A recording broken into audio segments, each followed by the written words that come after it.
Morning viewers, so today's little project is this dishwasher, which is more or less brand new, has stopped filling with water even though the water tank's full. So we're going to take it apart and see what's wrong, and if it don't work I'm throwing it in canal.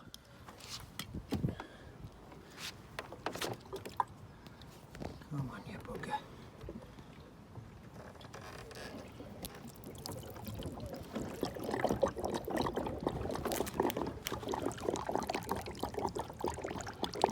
Empty his little belly out, and then hopefully there'll be some sort of a access. I think it is an access panel maybe.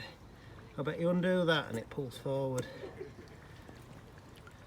See if we can fix the bloody thing. Got a bit of light on. Let dog seat rabbit, and let's see what's going on in its little yellow belly.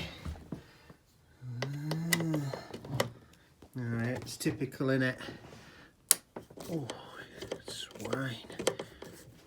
Let's see if we can get this out.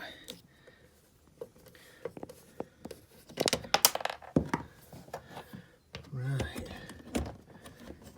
Yeah, I bet you that's an access panel. Stand by. I'll grip it from between my legs. Oh! There we go. Right, I think it's this pump here that's been a little shit. Right, let's see what happens.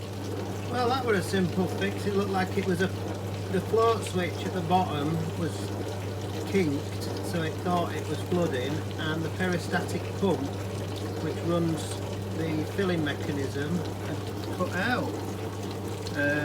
Just got some crap in it, I think.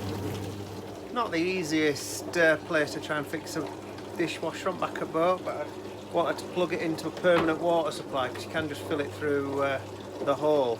But yeah, just like a little tiny thing that goes backwards and forwards that acts as a pump, got some crap in it, and then underneath there's a piece of polystyrene, so if it starts flooding or leaking, that lifts and presses a switch. I think that had just tripped off, maybe got kinked or something, so it's up and running again. The beast lives. There we go. Washing all the dirty pots. It's working again. A very spiteful boy, this one. Very spiteful.